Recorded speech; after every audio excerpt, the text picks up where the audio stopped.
Hello, everyone. My name is Gonzalo Olmo. I'm going to give an introduction, a lecture on the basic principles of ray tracing and the analysis of the propagation of electromagnetic radiation in the backgrounds of black holes and compact objects surrounded by an accretion disk. And this is part of a series of lectures I'm giving at the 10th Amazonian Workshop on Gravity and Analog Models that is being organized this week of June 29th until the 3rd of July of 2026 in the city of Belém in the state of Pará in Brazil. So let me first of all thank the organizers for inviting me to give these lectures. And now let me see if I can share my screen so that you can see my notes and then follow my explanations on this topic.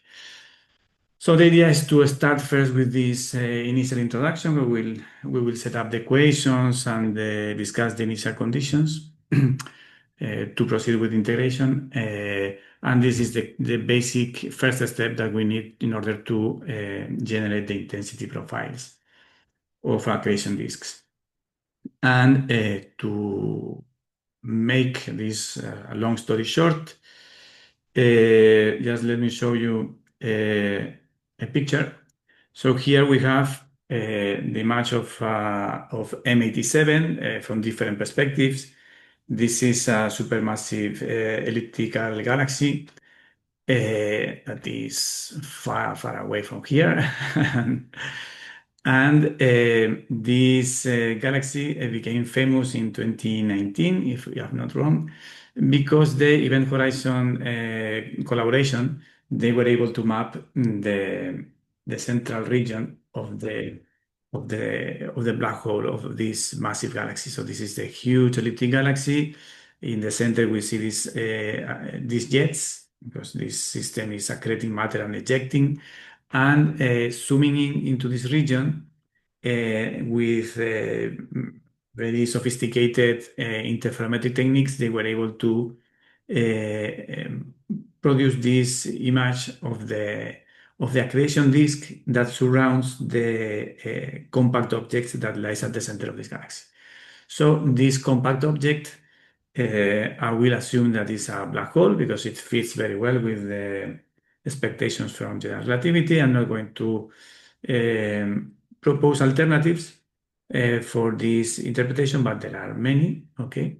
But for simplicity, we will assume that this is a standard black hole, that we are in general relativity, and what we want to do is basically to better understand how this image is produced uh, using simplified theoretical models. Okay, so this image is the result of a extremely complicated process of first of taking the data and filtering the data, analyzing the data, and then confronting the data with models for the reconstruction.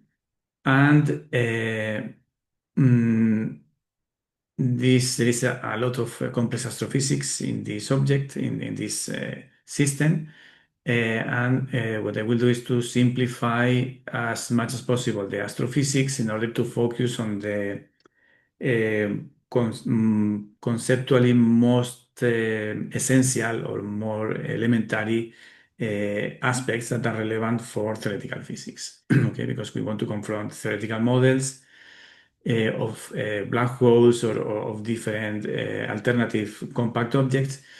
We want to compare the predictions of those alternative scenarios or standard scenarios with this data. Okay, so we need to train ourselves in this process, and we need to understand a few things about the underlying equations, how to manipulate them, how to do calculations, and how to generate these images that are similar to these ones, okay? Simplified ones to test basic models, not the complex astrophysical scenario that we have here. Okay, but this is our motivation. We want to be able to understand this image and produce this kind of images in idealized, simplified models of compact objects surrounded by accretion disks. Okay, very good. So the first thing we need to do is to understand that this is an image produced by the analysis of electromagnetic radiation. This electromagnetic radiation comes in the form of radio waves, and these radio waves are of a given frequency.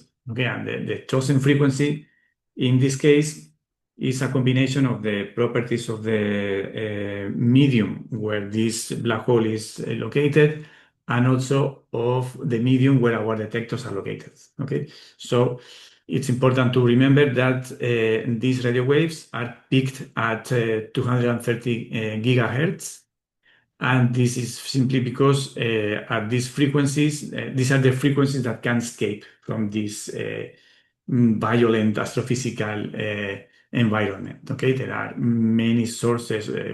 This is hot plasma that can absorb and emit different frequencies, and in particular, these 230 gigahertz waves, these are able to go through this region without being absorbed, or at least the absorption is very low. Okay, so they can propagate towards us. And this frequency also, when it gets to the atmosphere, is not absorbed by the water vapor. So this is why we can detect it. Okay, so and this corresponds to a wavelength of 1.3 millimeters. So if we compare the scales at which the space-time curvature or is effective, or the scales at which the gravitational field has a sufficiently large gradient or tidal forces. So those length scales are of the order of the mass of this object, that is 6.5 billion solar masses. So this is huge in kilometers. This represents something like 1.9 to 10 multiplied by 10 to 10 kilometers. So this is a huge object, the size of the solar system. And the ratio of this length scale to the wavelength of these electromagnetic waves is really small. Okay, so in this regime, we don't need to worry about wave-like effects due to diffraction by the interaction of the electromagnetic wave with the object. So in this situation, we say that the electromagnetic waves simply follow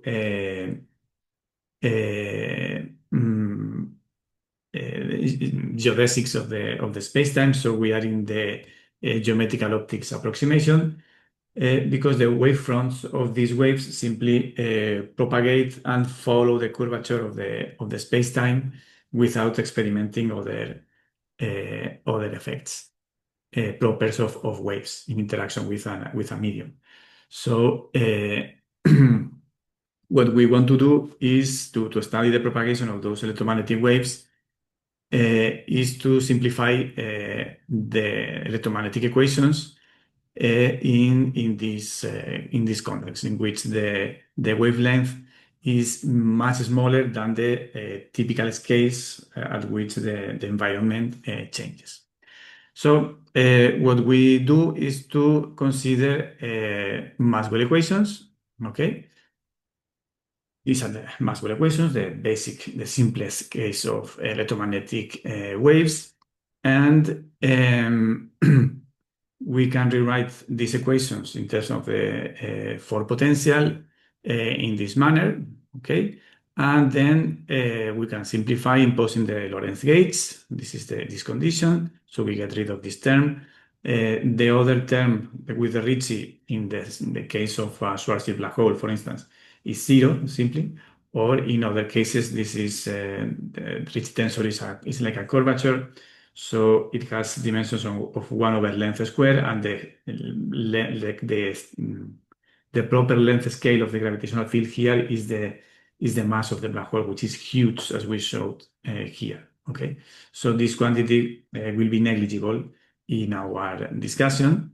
And then electromagnetic waves are simply governed by this standard equation. Okay, simply that the box is not the Minkowskian box. Okay, this box is a second order differential operator that contains information about the metric, the background metric associated to this black hole. Okay, and to simplify this equation, so we follow the geometrical optics approximation. And to do that, what we do is to rewrite to express or parameterize the electromagnetic field in this form with an amplitude and a phase. And there is a clear difference of scales in the range of variation of these two functions. And that difference of scale is parameterized with this parameter epsilon, which is the inverse of a wavelength. And when epsilon basically represents the inverse of the frequency. So we are in the very high frequency limit. So this means that the phase changes much faster than the amplitude. Okay, so and in that regime, we can rewrite these equations using this parametrization and focus on the expansion, different terms that appear related to this parameter epsilon. So doing the calculations that are presented here in complete detail, so you can do them. We have here that the box is simply the metric with two covariant derivatives acting on the vector. Okay, remember that this box acting on a vector is not like the box acting on a scalar field. Okay, because acting on the vector, the covariant derivative adds some connection coefficients. Okay, don't forget that, because you can spend one day or two trying to understand what's wrong. Okay, so doing this, we simply operate, okay, and what we get from here is this equation, okay? And then we must guarantee that this equation is zero, but it must be zero order by order, okay? So this 1 over epsilon squared, this coefficient must be zero. This term is 1 over epsilon, all this quantity must be zero, and then the terms that are zeroth order in epsilon, that are this one, the box A, with the Ricci, combined, they should be zero as well, okay? So if we focus on this first element that is here, we see that this quantity must be zero. Then what we do is to define the vector k, which is the propagation vector of the wavefront. Okay, this is the direction. This defines the direction of the ray. So S, the function S, is the aconal function. This function represents the constant phase points of the wavefront. Okay, so the gradient of these wavefronts represent the direction of propagation of the ray. Okay, so this k alpha is the propagation of the light rays. Okay, because we are in the geometrical optics approximation. Okay, so this k alpha is the vector tangent to the propagation of energy. And then this first equation is telling us that k alpha is a null vector. Okay, the norm is zero. Okay, and now if we take the derivative of this quantity, the covariant derivative of this quantity, okay, we can get that these rays satisfy or follow geodesics of the background metric. Okay, and the key manipulation here is to realize that we can commute these two indices, this beta and alpha, since k is the gradient of a scalar function and we are working with torsionless connections, these two operators commute. Okay, so we can change the order of beta alpha and write as alpha beta, and then the derivative of beta acting on S is k beta. Okay, and this is what gives this final equation that is basically the geodesic equation. So this means that the wavefronts of electromagnetic radiation emitted from in this regime in any system. This is motivated by the black hole, but this is in any scenario in which we are dealing with very high frequencies. Electromagnetic waves follow geodesics of the background, and those geodesics represent null vectors. Okay, very good. And now, if we now focus on the second element, okay, of the equation, we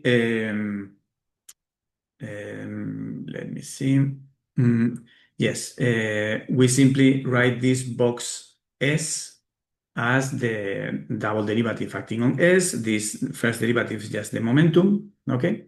And it can be written like this. And now the trick is to rewrite this vector field in terms of an amplitude and a polarization vector, okay? And it is important that the polarization vector be normalized. So, because if it is normalized, then we can do some additional simplifications. If you want to better understand the properties of this or the reason for this polarization vector, it is useful to come to reconsider the Lorentz gates, that we had here. This Lorentz condition, the Lorentz condition. Okay, so this Lorentz condition is translated into the fact that the polarization vector A mu is orthogonal to the propagation direction of the wave. Okay, so the electromagnetic field amplitude is orthogonal to the propagation vector. Okay. So this means that if we write, for instance, in Minkowski, we assume that the vector is propagating in the z direction, then the fact that this product is zero means that A mu is a spatial vector with two independent components. Now, these two independent components simply represent the 2 degrees of freedom of the plane orthogonal to the propagation or the direction of propagation of the electromagnetic wave. Okay, this A mu vector has a freedom because we can add the AT and AC components that they must have the same amplitude. Okay, because satisfy the orthogonality. And that means that A mu is not unique. We can add to it any contribution that is aligned with the direction of propagation, because in that case, the orthogonality condition is satisfied because this K is null. Okay, so K mu gives zero. And this is simply a manifestation of the gauge invariance of the theory. Okay, so the important thing is that this A mu can be written in a two-dimensional basis in the plane orthogonal to the direction of the propagation of the wave. Okay, and in this plane we can choose two unit vectors which are normalized. Okay, so this is what we really need for the manipulation of this equation, because we want to take this equation, the one that we had here, okay, and then write it assuming only one polarization for simplicity. Okay, this is the A mu is just an amplitude multiplied by one of the polarization vectors. You can add an index here. You can put here like A I and Fi to add the two. So this would be I don't know, A1 F mu 1 plus A2 F mu 2, just to show with generality that this A mu has 2 degrees of freedom on the plane, two polarizations. And once we do this, this derivative operator acting on A will give a derivative of the amplitude times F plus a derivative of the vector. Okay, so we can do that math here. Okay, so from this we produce these two elements. This is the same, simply that we have expanded this A mu in that way. Okay, and then we group together everything that depends on F. Is here, these two elements. This one is here, And now what we do once we have this expression is to multiply everything by f mu. Okay, we project. Okay, so projecting with f mu, here we get because of normalization. Okay, I'm saying that f mu is equal to 1. Okay, so this gives 1, but when we multiply this element by f mu, this quantity here will be 0. Okay, simply because we have f mu derivative alpha f mu, and since f mu is normalized, so this quantity is 0. Okay, so since this will be 0 when we project this one with f mu, that means that this quantity here must be 0, right? Independently of the other thing. So this quantity here can be written like this, okay, like this contraction. Okay, these elements divided by a, we get this expression. Okay, so and now projecting, so this vanishes and this vanishes independently, so we get these two expressions. That we get this quantity that behaves this like a conserved current. Okay, we can define the photon number density in this way. This is the current, the number of photons transported along the direction of propagation of the electromagnetic wave. And this is the equation that governs the propagation of the polarization vectors. Okay, the polarization vectors in the case of Maxwell electrodynamics are transported, are propagated along geodesics. Okay, they are geodesic vectors, so they are parallel propagated, and the number of photons is conserved. In other theories of electromagnetism, with nonlinear electrodynamics, for instance, or with couplings of electromagnetism to other fields, these conditions need not be true. Okay, so this is why it is important to remember where these equations come from. Okay, so what we have done so far is to use the Maxwell equations in the high frequency limit, which is the geometrical optics approximation, and then we have found that electromagnetic waves move along geodesics and they are null vectors. Okay, the number of photons is conserved along the geodesics, and the polarization vectors also are parallelly propagated. Okay, so this provides a lot of information for our purposes. And it is important to understand that these equations are proper of Maxwell electrodynamics. Okay, so if you want to explore, go beyond Maxwell or consider other scenarios, then these equations may be different. Okay, don't think that photons always follow geodesics. That is only true in Maxwell. Okay, in other theories, they need not follow geodesics, or at least not geodesics of the background metric.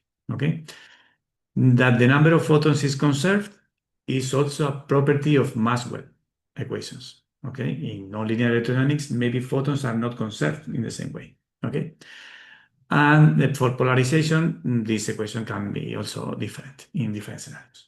So why is this important? Well, this is important for several reasons. First, because if we want to generate the images of the intensity profiles of accretion disks around black holes, we need to understand how photons move. Okay, the way photons move depends on the electromagnetic laws. Okay, so if we are dealing with Maxwell, these are the equations. Okay, so photons in Maxwell will follow geodesics of the metric. And once we know how the photons move, we need to understand how the energy generated by the accretion disk is transported far away. And far away means where our detector is. Okay, so in Maxwell, we know that there is an invariant. The number of photons is conserved. So if we know how many photons are produced, or the properties of photons produced at the accretion disk, there is a simple way using this conservation law to transport the properties of the disk to the detector. Okay, in particular, the relation between the frequencies of emission and the frequency of detection will be related by gravitational redshift. And this only depends on the emission point and the detection point. Okay, there is nothing weird happening in between. Okay, but in other theories with interactions, maybe you need to integrate the equations along all the path. Okay, but not here. Okay, so this is very simple. These are the simplest equations, so no need to worry. This will be very simple. Very good. Okay. So now what I will do is to focus on the first part, on these equations. Okay, now that we know that photons follow geodesics, let's see how we make explicit this equation and how we can solve the equations and what do we need uh, to solve these equations. Okay, good. So now, what we do now is to discuss a little bit how to reproduce the geodesic equation, because this was formal representation of the geodesic equation, okay? And now when we make this explicit, okay, you know that this equation can be written as k alpha derivative of k mu. Well, I don't like that one. No, I don't like this one. No, I will not discuss this. But basically because of the index, what they wanted to do is not to write that one, but to write this one with the index up, okay? Because this is the usual representation. So we will have k alpha derivative of k mu d lambda with respect to the affine parameter of this geodesics. And then we just have the gamma mu sigma rho, and this will be, where is this alpha? Yes, this alpha was here. No, we have here, and k rho equal to 0. Okay, so this is the equation for our photon geodesics. Okay, and now these equations can be derived from an action. Okay, the action can be written as the length of the integral of the infinitesimal length of a given curve in a geometry, and this curve can be written as the ds square is this thing, as you know, and then we can take the square root of this, and that's it. This is the action, and this could be interpreted as the Lagrangian, okay, parameterized in terms of the affine parameter. This Lagrangian is fine, is geometrically well motivated, but doesn't have the usual form that we have for Lagrangians. Lagrangians for particles, for instance, or for fields, they are quadratic in the time derivatives of the variables. So instead of this, it is more convenient to use this alternative representation. Okay, you can do the math, and you will see that the geodesic equations that follow from this Lagrangian are exactly the same as those that follow from this one. Okay, so the relevance of this, or the reason to motivate to use this other Lagrangian, is that from here it is very simple to obtain the Hamiltonian equations. Okay, and it is the Hamiltonian equations that we will use to deal with the geodesics. Why? Because the implementation of those equations later in Mathematica, which is the code I will present in this course, is more efficient, or is more convenient. Let's say convenient, okay? It's more convenient because we will be able to produce a code that is very general, okay? And because the Hamiltonian equations are have a very compact structure, and we can explore very different models of gravity or of compact objects with minimal modifications in our numerical code. Okay, this is why I'm going towards the implementation of the geodesics equations in terms of Hamiltonian equations. Okay, so since you are supposed to be physicists or mathematicians, you know how to obtain the Hamiltonian from the Lagrangian. It is given here. Just do the math. It's very simple, and the Hamiltonian takes this form. Okay.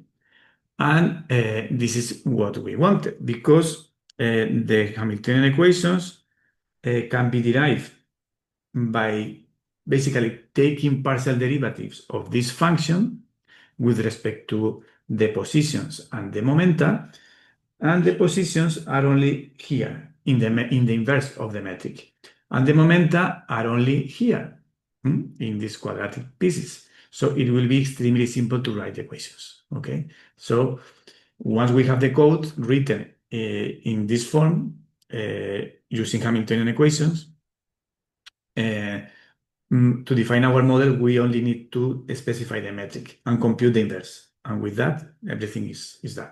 Okay, so this is the reason why I'm using the Hamiltonian formulation. Okay, so from a mathematical perspective, well, the Lagrangian equations are a set of 4 second-order equations that have this structure referred to the derivative of the position vector. And the Hamiltonian equations, instead of 4 second-order equations, are 8 equations of first order. Okay, the same number of degrees of freedom. Okay, very good. And now to illustrate this, let me consider the Schwarzschild case. Okay, geodesics in Schwarzschild.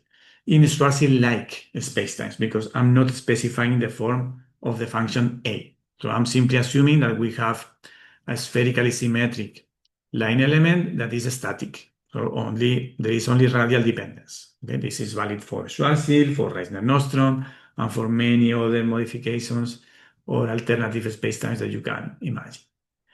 And for this kind of line element, the metric is diagonal, it has this form, and the inverse is this simple.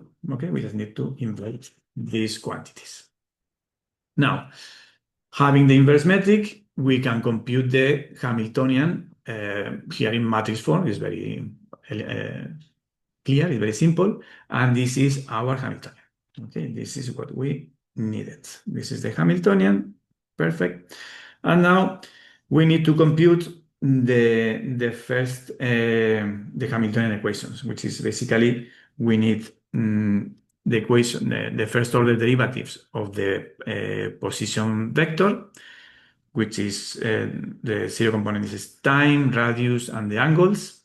And then we will need also the first derivatives of the momenta, with the momenta have been defined with the covariant index, okay, here, below, nor up, okay? So this means that we will need dp t with respect to lambda, dp r with respect to lambda, dp theta respect to lambda, and the p phi. Okay, so we need these 8 equations. And the algorithm to obtain the equations is this simple. So t dot is the derivative of h with respect to pt, the conjugate momentum, and the same for the other variables. Okay, and the derivative for the momenta, the evolution of the momenta, is basically the same, but with a minus sign here.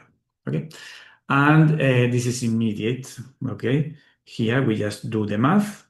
For t dot, for instance, the derivative of the Hamiltonian with respect to pt is only here, and it's quadratic, so the derivative of this is 2pt. So 2 divided 2 goes away, and then we get this quantity, okay? There should be no problem to compute these things, okay?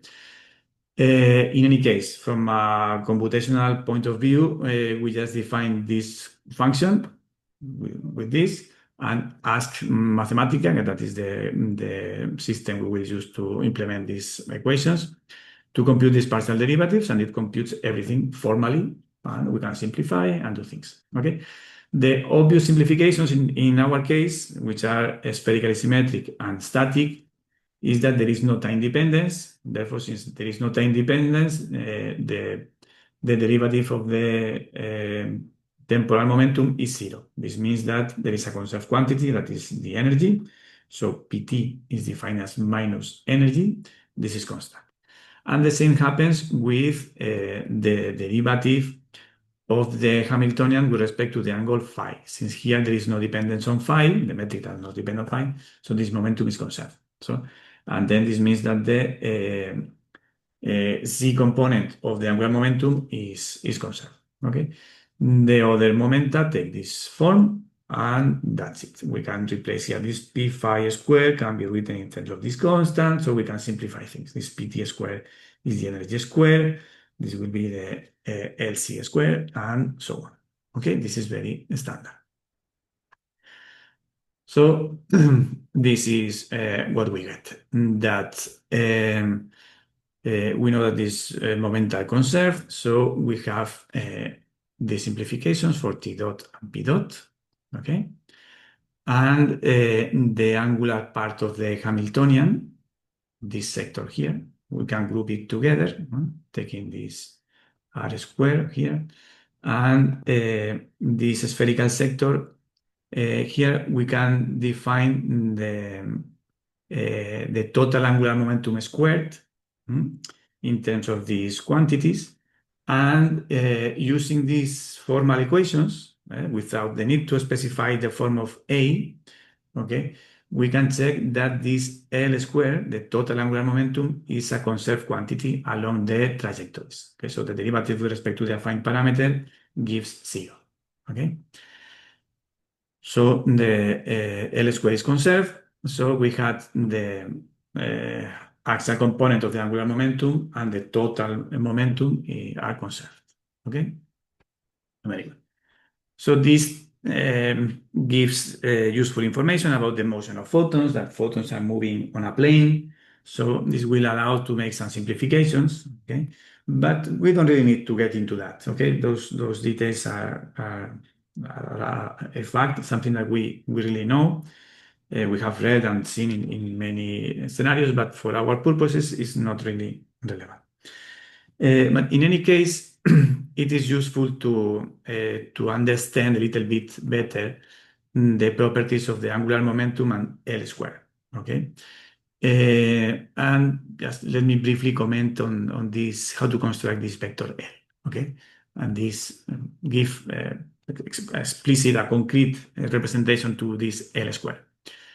And this is possible using the properties of Killing vectors. Okay, since Killing vectors represent symmetries of the metric, isometries. So this metric is these spherical metrics are invariant under space-time rotations, and then we have 3 Killing vectors associated to those to that metric, to that space-time. This one is evident. These are the rotations along the azimuthal axis. On the azimuthal plane, and these other vectors are not so easy to remember or to compute, but these are the 3 Killing vectors associated to the rotations of this spacetime. And as you probably know, when you have a Killing vector, then there is a conserved quantity, okay, for each Killing vector. So taking the momentum of a particle, for instance, this is the tangent vector to a particle. This is the momentum. Then the quantity constructed as the product of the Killing vector times the momentum of the particle. This quantity is a conserved quantity because of the properties of Killing vectors. This is why Killing vectors are so important. Okay, and the proof of this is very simple. Is here. Just do the math. You take the derivative of this with respect to the affine parameter, then separate the chain rule. And here, if the particle is moving along geodesics, this will be 0. And then you need to prove that this is 0. But this is 0 because we can use this part is this guy is symmetric. The U beta and P alpha are symmetric in alpha beta, because remember that P is like U, so U alpha U beta are here.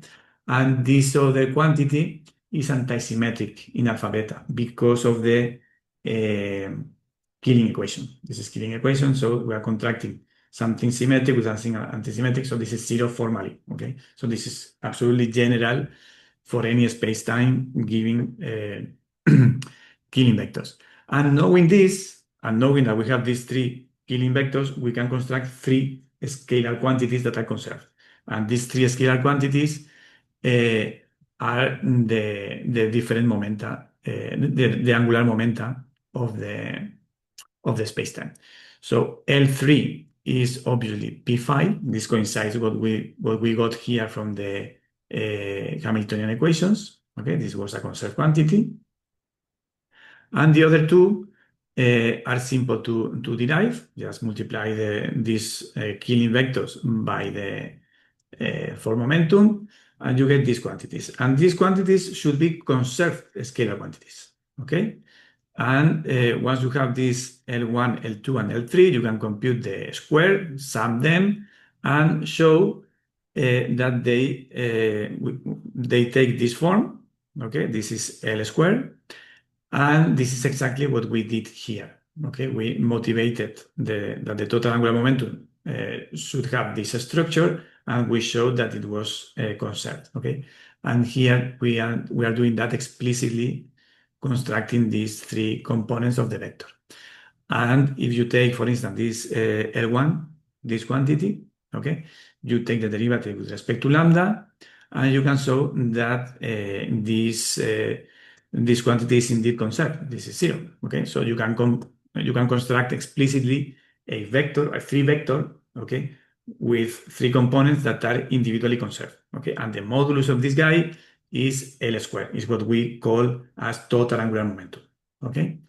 And if you want to reproduce this in covariant language, simply define this tangent vector for the time-like geodesics, this radial vector, this momentum, and with this contraction, you are building a covariant for vector whose zero component is zero, and the spatial sector is precisely the angular momentum with these three components that we have built using the killing vectors. Okay, this is just for completeness because this is something you don't usually see, and I like to show that these quantities, that these definitions in particular are not aesthetical, or they are motivated on solid grounds. Okay, and those solid grounds are the symmetries. Okay, now. We had the geodesic equations and from in the Hamiltonian form, and sometimes it is useful to not useful. I mean, we had the Lagrangian representation, the Hamiltonian representation, and the Hamiltonian equations are a bit complicated because if you remember, you go back to what we showed before, you get these expressions. One equation for r dot that depends on the function a and the momentum pr, and the equation for pr dot depends on pr squared, so it's a nonlinear equation, and depends on the radius r in nonlinear ways. So this is a system of coupled equations. Okay, so the Hamiltonian equations are complicated. Okay, and they are two equations. If we use the Lagrangian representation or the Lagrangian simply, it is very easy to decouple these two equations and obtain a simple equation for r dot. Okay, so this is nice. Okay, this allows to make some discussions like the analogy of the motion of these photons as if it were a particle on an effective potential. This is good, but when you have to integrate these equations numerically for a given background, then you need to choose the sign. So there is a positive sign, negative sign, and the switching from one sign to the other is something that you have to do by hand or implement some artificial structure on your code that lose numerical precision and adds new steps that you don't want to have, okay? Because this makes the calculations inefficient, mainly highly inefficient, okay? Because of all the conditions that you have to put to identify the change of sign and implement that. So to avoid that situation, it is better to use the first order equations because here you don't have to choose the sign, okay? The system simply adapts the sign automatically, so you don't need to worry about what happens in between of the integration. You just give initial conditions and integrate, and any change of sign is encoded automatically in the equations. So this is more efficient, okay, because it avoids intermediate steps in the numerical integration. Which means that you have to stop processes in the computer and allocate memory for some things. So this is inefficient numerically. Okay, so it is better to use these equations. Okay, and this is why I'm making so much emphasis on the use of the Hamiltonian representation instead of this one. But I must say that my previous code was based on this equation. This is why I know it's very inefficient, okay? And this is much more efficient, okay? I'm learning slowly, but I'm also learning. Okay, so putting everything together for this kind of Schwarzschild-like spacetimes, the Hamiltonian equations basically boil down to these equations, okay?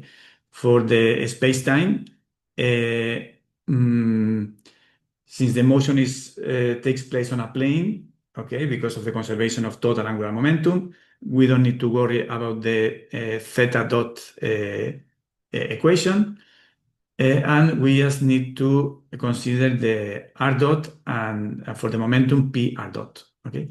Because this one, p theta is 0, p phi is conserved, is a constant, okay? Pt is a conserved energy, and and the equations for t dot and phi dot are really decoupled from the others. Okay, the only two relevant are r dot and p r dot. Okay, these ones.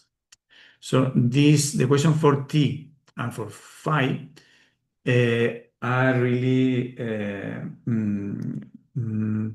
alternative parametrizations of the equation. Okay, we can integrate with respect to the affine parameter, or with respect to the time, the coordinate time, or with respect to the angle.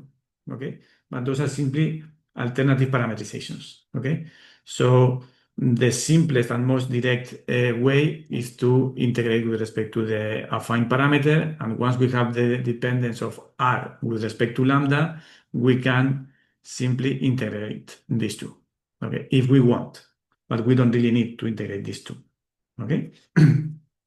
Very good.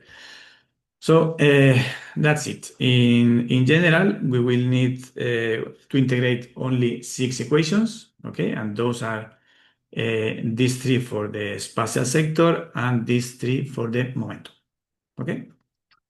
Very good. We can repeat this exercise with rotating geometries.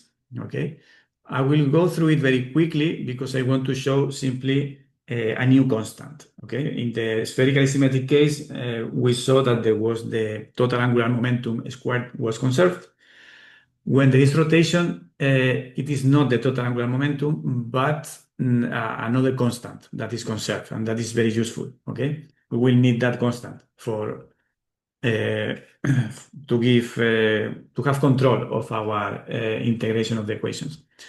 So simply let me go through the spherical case very quickly, the rotating case very quickly. If we have this spherical spacetime with the function a, okay, it is possible to find a family of rotating metrics that depend on that function a. Okay, it's here. And the rotation is controlled by this constant a. In particular, if this a is the Schwarzschild metric, the function a of the Schwarzschild metric, what we will get here is the Kerr metric. Okay, but this structure is valid for many other scenarios, like nonlinear electrodynamics in particular. Okay, all nonlinear theories of electrodynamics, which are not Maxwell. Okay, we can find systematically the function a of r, and the rotating version has this structure. Okay, so it can be useful for some purposes. So in that case, it is convenient to write the metric, at least formally, for our discussion right now, not in the computer. The computer doesn't care about if the representation is more beautiful or not. But if we put here the time, if this is the tt component and this is the t phi, okay? And this is R, and this is the T R and T theta, okay? And this is T phi R theta, this representation. Then the metric is diagonal by in blocks 2 by 2, okay? This is the T phi sector, and this is the other. So computing the inverse of this one is easier in this representation, okay? Because this is the inverse of a 2 by 2 matrix, and the inverse of this is diagonal, so this is trivial. So the inverse of this is just this, okay? This sigma minus 1 is 1 over sigma, and this quantity is simply the inverse of this, okay? And I do this because in order to construct the Hamiltonian, we need the inverse metric, okay? So once we have the inverse metric, we have the Hamiltonian in this form, okay? And now we can simply apply the partial derivatives to compute the evolution equations. And for the spatial variables, it is relatively simple, but for the momentum variables, it is more complicated, okay? At least for the radial part and the angular theta direction. Okay, these two are long expressions. I'm not going to compute them because it's not relevant. The only thing we need to see is that there is no time dependence, explicit time dependence in these line elements. So PT is constant, and we define this as the minus the energy, and the axial angular momentum is conserved. Okay, LZ is also conserved. So these two quantities will be useful equations, and then we need to consider these equations, these two coupled equations, PR dot, P theta dot, together with the R dot and theta dot, and this is complicated, but it turns out that these equations are separable, okay?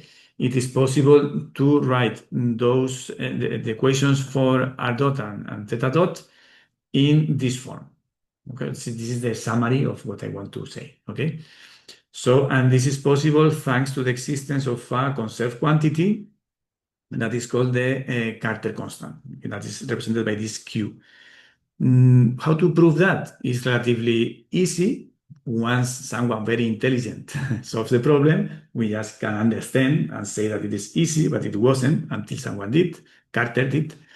And the way to proceed is simply to go from the Hamiltonian representation to the Jacobi representation, the Jacobi equation, and just take the derivatives to obtain the equations of motion here. And then you realize making this explicit, this form of the functions explicit, okay? Then you see that it is possible to separate the two sectors. One that depends only on the radius, and the other that depends only on the angle theta, okay? And there is some constant here that is the same but with different signs, so this adds to 0. So we can take this guy here, okay, knowing that this derivative is the p theta square momentum, and then all this quantity, okay, is equal to constant, and this other quantity is equal to minus that constant, okay? But with this constant, we now have that there is a constraint between the momentum p theta squared is given by this constant minus these quantities. Okay, so that equation is, or this variable is already determined in terms of theta. Okay, and takes this form. And if you look at this Q is representing, okay, we use the representation of the total angular momentum. Q, what represents is the non-azimuthal part of the squared angular momentum. Okay, so recall that in the spherical case, the angular momentum squared was conserved, and the C projection was also conserved. Now, for the spherical case, we have the equation that allows for the separability of the Hamilton-Jacobi equations is a constant that represents the non-azimuthal angular momentum, okay? Which is this Q is L squared minus LC squared, okay? And this conserved quantity will be very important for our purposes, okay? So knowing that this constant exists, now we can proceed with the next step of the problem, and is the following. Basically, we have seen that electromagnetic waves propagate along geodesics, node geodesics, okay? And that these equations for the node geodesics can be written in Hamiltonian form. And we have the equations. We only need to compute the inverse metric of that spacetime. So we can compute the equations. Okay, so we have the equations. And now what? If we want to integrate the equations, what we need are initial conditions. Okay, so those initial conditions is what we are going to discuss next. Okay, this will take a little bit of time because we need to do some graphic representations to give you a clear idea of small conceptual details. It's very technical, it's very simple, but we need to understand these details. And those details I will give in the next lecture. Okay? Thank you. Thank you for your attention. And next day, a bit more.